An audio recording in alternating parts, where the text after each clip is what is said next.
ஓம் திருச்சிற்றம்பலம்.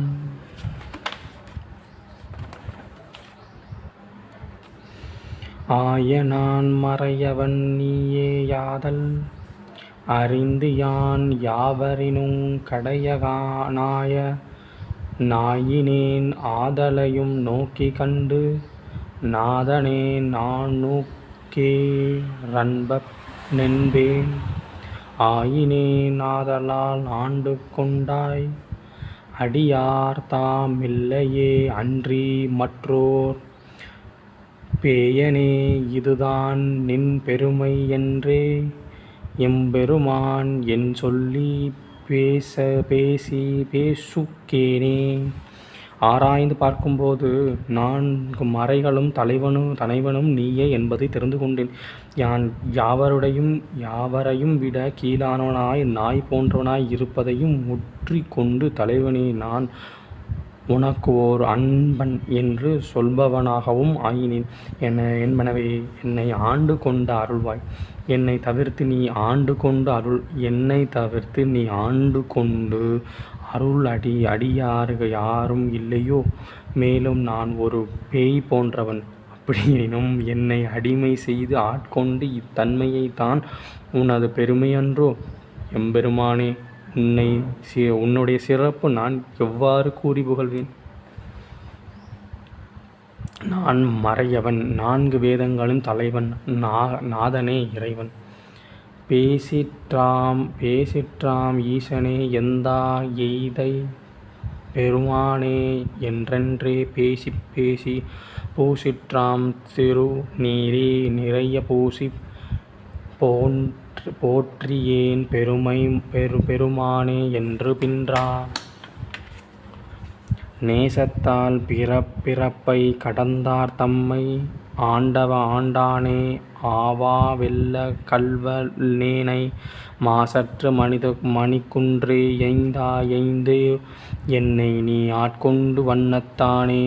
உன்னை பேசுவதென்றால் முன்னவனே என்று என் தந்தையே என்று என் தந்தைக்கு பெரியவனே என்றும் பலவாறு பேசி புகழ்வார். பூசவேனென்றால் தூய வெண்ணீற்றையே பூசுவார். அப்பொழுது எம்பெருமானே உன்னை வணங்குகிறேன் என்பார். குறையாத அன்பால் அத்தகைய பிறப்பை இறப்பையும் வென்ற உன்னுடைய அடியார்கள் எல்லாம் ஆட்கொண்டவனே.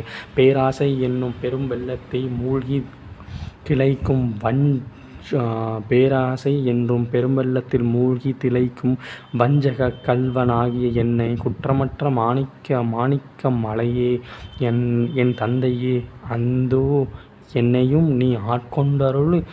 தன்மையும் என்னே எந்தை எம் தந்தை மாசற்ற குறைமற்ற எந்தாம் வண்ணதாம் சேயன்று வெளிதேயன்று அநேகன் அணுகிலிருந்தா என்றும் கென்னந்தான் தடுமாறி இமையோர் கூட்டம் எய்ந்தாயொன்றான் வண்ணதான் நுது காட்டி வடிவு காட்டி மலர்களல் லவை காட்டி வலியார் பெண்டேரை தின்னதான் பிறவாம் கொண்டாய் எம்பெருமான் என் சொல்லி சிந்திக்கேனே. சிவபெருமானின் திருவடிகளில் திறமோ செம்மையும் இல்லை. திருவடிகள் திருமோ செம்மை இல்லை, வெண்மையும் இல்லை. அவன் பலவுருவாவான். ஓர் உருவானான், அணுவானான், அணுவினுள் அணுவானான். அப்படி எல்லாம் நிறைவு தருமாறு வானவர் கூட்டம் உன்னை வந்தடைகின்ற வழியறியாமல் வருந்தி நின்றும் தன் தந்தை எனக்கோ உன்னுடைய திருமதனை காட்டி வடிவுதனை காட்டி மென்மையான மலர் திருவடிகளை காட்டி வாழ்வில் வினைகள் வெல்லும் வழி அறியாமல் தடுமாறி இருந்த என்னை மீண்டும் பிறக்காதபடி காத்துவிட்டாய். அத்துடன் அல்லாமல் திருவடி பேற்றில் திளைக்கவும் செய்தார். பெருமானே, உன்னை என்னவெல்லாம் சொல்லி சிந்திப்பேனே. செய்யது செம்மையானது வெளிது மென்மையானது அன்று இல்லை. இமையோர் தேவர். திருச்சிற்றம்பலம். ஓம்